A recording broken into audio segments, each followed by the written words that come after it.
Naranasan mo na ba yung biglang nag-lag yung PC mo? Tsaka sa tingin mo ay kailangan mo na tong i-format, or worse pa niyan ay maghanap ka pa ng technician para mag-format sa yung PC, no? So dagdag gastos na naman yan. Buti at na-click mo tong video na to. Tuturuan kita dito ng step by step tutorial kung paano gumawa ng bootable USB at saka Stargaze Relic, paano siya i-download at isama sa ating nagawang bootable USB para ikaw na mismo yung format ng PC anytime, anywhere, di ba? Hindi ka na maghanap pa ng technician para gumawa at saka magbabayad ka pa. Ano nga ba yung bootable USB? Ang bootable USB ay isang USB flash drive na special ang setup dahil ginawa itong kayang mag-start o magpaandar ng computer. Sa madaling salita, kapag sinabi nating bootable, ibig sabihin may laman itong operating system installer o recovery tools na maaaring gamitin para mag-boot ang PC kahit walang maayos na Windows sa loob ng hard drive. Karaniwan, ang computer ay nagbo-boot mula sa iyong internal storage, HDD o SSD. Pero kung may problema sa system, tulad ng corrupted files, blue screen, o kailangan mong mag-install ng bagong OS, dito papasok ang bootable USB bilang external startup device. Para saan ginagamit ang bootable USB? Pinakakilala ito sa pag-install ng operating system tulad ng Windows, Linux distributions at custom OS builds. So bago tayo mag-start, disclaimer lang ha. This video is for educational purpose only. Gusto ko lang mag-share ng mga nalalaman ko para naman makatipid, makaiwas sa dagdag gastos, no? Advice ko lang din, kailangan nyo talagang mag-research before nyo to gagawin, and then back up talaga ng files para kung sakali mayroong mga mag-error, so madali mo maiwasan yan. And then do it on your own risk, no? And so tatlo lang yung kailangan mo sa paggawa ng bootable USB. So first, kailangan mo ng flash drive at least 8 gig pataas.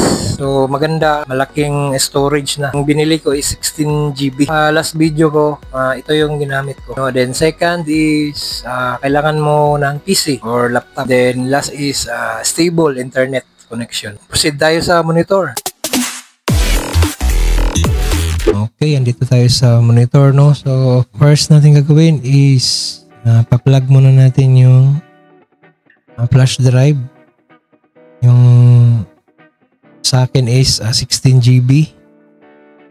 So, maganda yung mas mataas na, no? Para malami tayong malagay na ISO file or Windows installer, no? So, pa-plug nyo natin. So, ito yung file natin. Okay. Yun. As you can see, in yung volume I. So, drive I siya. Minimize lang natin yan. Then, open nyo yung browser. Okay. Then, type Ventoy. So, ito yung gagamitin natin na tool. And ito yung first. Then click downloads. And mamili ka lang dito ng installer kung saan nyo siya kung ano yung na-download nyo. So yung download ko is ito, Windows zip. Actually mayroon na ako na-download nyan. So ito siya. Then right click, then extract to Windows. Extract to Ventoy. So, ito na siya. So, ito na yung extracted file. Double click. Ayan. So, click nyo lang to. Ventoy to disk. Double click. Then click yes. Yun. Yan, may lalabas na ganito. Okay. So, automatic niya ma-detect yung flash drive. 16 GB. Okay. Then drive I. Click option, then secure boot support, naka-check, then partition style, MBR, then partition configuration, dito lang, NTFS. Okay, then click okay, then click install, then click yes, then yes. Yun. Wait nyo lang hanggang matapos. Mabilis lang yan. Yun, as you can see, dito sa baba, yung drive ay naging Ventoy na. Okay, so wala pa yung laman. So, congrats. Yun. Ventoy has been successfully installed to this device. Okay, click OK, then close na lang yan. Yun. And then, pwede mo na siyang lagyan ng Windows installer. So, yung ginagamit ko is custom Windows, no?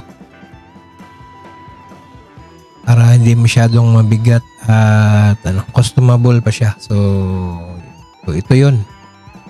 Meron tayong Ghost Spectre na Windows 11, Windows 10 na Lumetri. Then by the way, ito yung Sergey Strelec. Insert ko na lang yung video. Okay. So kakopy natin to. Copy. Then click Ventoy. Then paste. So wait nyo lang yung matapos. So mga 15 to 20 minutes siguro to. Okay. Pabalik tayo mamaya. So yan, malapit nang matapos. Okay. So ito na yung laman ng Ventoy. So yan, good to go na yan para mag-install ka na ng Windows. Sige lang muna, sandali. Napapansin ko kasi sa aking analytics na mas marami sa inyong nanonood. Nasa 85% na, pero hindi pa nakasubscribe sa channel. So kung nagugustuhan nyo itong mga videos ko, can consider subscribing sa channel. Simple lang yan, libre, pero malaking bagay na makakatulong sa channel nito. Okay? And balik tayo sa video. Okay, para sa Sergey Strelec, open Chrome browser, no? Search ka ng Sergey Strelec. And then, dito ka sa pangalawa. Yan.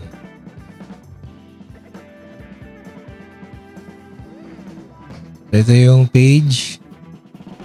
Click nyo tong official mirror.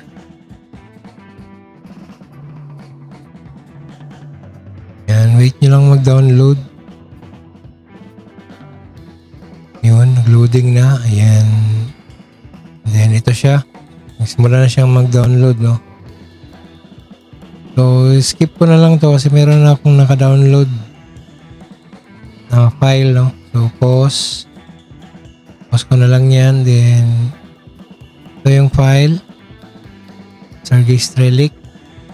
Then, right-click. Then, extract. So, ito yung i-click nyo para mag-create siya ng folder. Okay. Then, hingi yan ng password, no? Then, balik kayo sa site. Then, click nyo lang back. I-scroll pababa. Then, ito siya. Ito yung password.